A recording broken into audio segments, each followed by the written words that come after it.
Mais il y a des caractères des enseignements qu'on peut imiter chez le prophète sallallahu alayhi wa sallam, mais il y a des enseignements qu'on ne peut pas imiter parce que, c'est des marques uniques. Il y a des caractères, des caractéristiques qu'on peut imiter chez le prophète sallallahu alayhi wa sallam, mais il y en a d'autres qu'on ne peut pas. En termes de caractère physique, sallallahu alayhi wa sallam, on dit que même Sayyidina Youssouf alayhi salam, j'ai fait il y a 2 semaines une khutbah sur Sayyidina Youssouf à Marseille, qui attirait tout le monde. وَلَقَدْ هَمَّتْ بِهِ وَهَمَّ بِهَا وَلَوْلَا أَنْ رَأَى بُرْهَانَ رَبِّهِ كَذَلِكَ لِنَصْرِفَ عَنْهُ السُّوءَ وَالْفَحْشَاءَ إِنَّهُ مِنْ عِبَادِنَا الْمُخْلَصِينَ.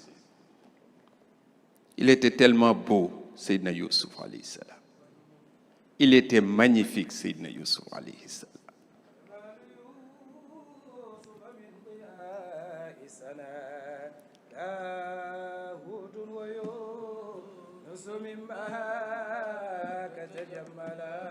Tabarakallah. Mais cette beauté de Sayyidina Youssouf alayhi salam, il l'a eu avec la baraka du prophète Mohammed sallallahu alayhi wa sallam. Da'il itnaba qul kullal baraya unilu ma unilu bil mubini. Sidi Hadji Malick radiyallahu ta'ala anhu. Ne te pose pas de questions, pas de polémique, s'il te plaît. Tous les prophètes, ils ont eu ce qu'ils ont eu avec la baraka de Sayyidina Muhammad sallallahu alayhi wa sallam.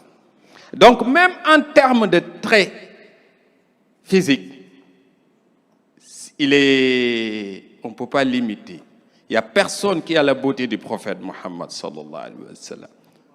Tout ce qui est beau, eh bien c'est avec la baraka du prophète Muhammad sallallahu alayhi wa sallam.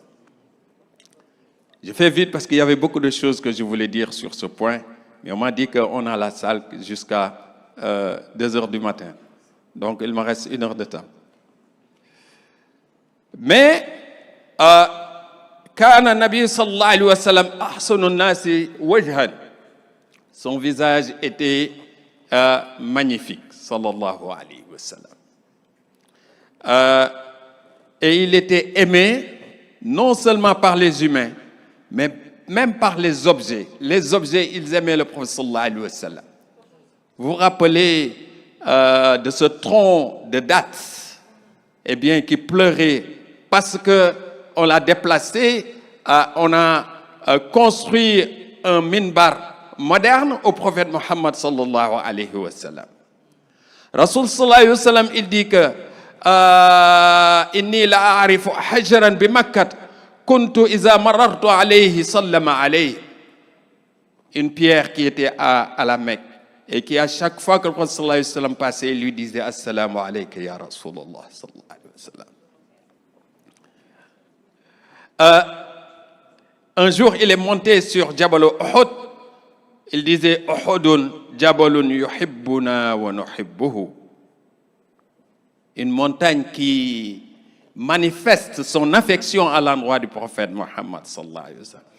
Et donc ça, ce sont des valeurs que tout le monde ne peut pas dire que ouais, je vais faire comme le prophète, comme ça je vais être aimé même par les objets. Déjà, qu'on se débrouille pour être aimé par les humains déjà, ça c'est un gros travail. Qu'Allah nous facilite, masha'Allah.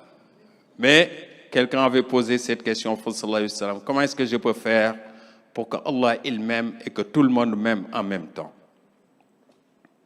Il dit izhadi dunya, tourne le dos à dunya, yuhibbuka Allah, Allah il t'aimera.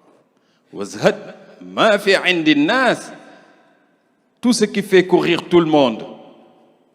Les gens se déchirent pour du matériel, laisse-leur ce matériel et tout le monde t'appréciera. Sallallahu alayhi wa sallam. Mais son bon comportement, c'est une valeur dont a besoin l'humanité. Même dans les pays occidentaux, ils parlent et ils chantent le vivre ensemble. Savoir partager l'espace et le temps avec l'autre. L'espace, ça peut être le jardin public. L'espace, ça peut être le palier.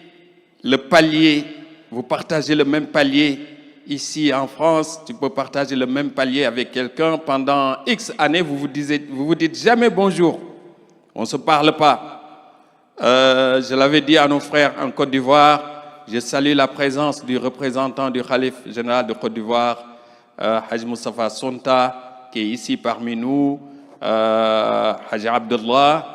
Il m'avait invité il y a 4 ans pour faire une conférence sur la Tijania à Abidjan.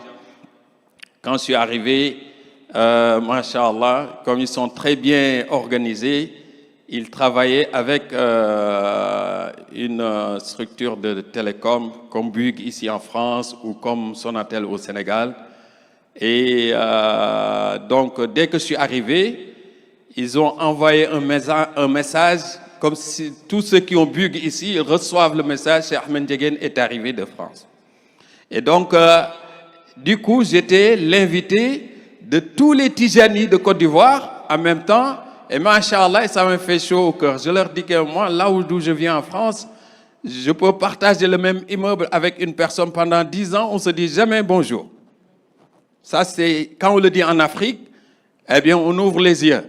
Mais ici en France, eh bien, tout le monde vit presque la même chose ou a vécu la même chose. Se dire bonjour ici en France, c'est Seigne Mansour Jamil qui le disait.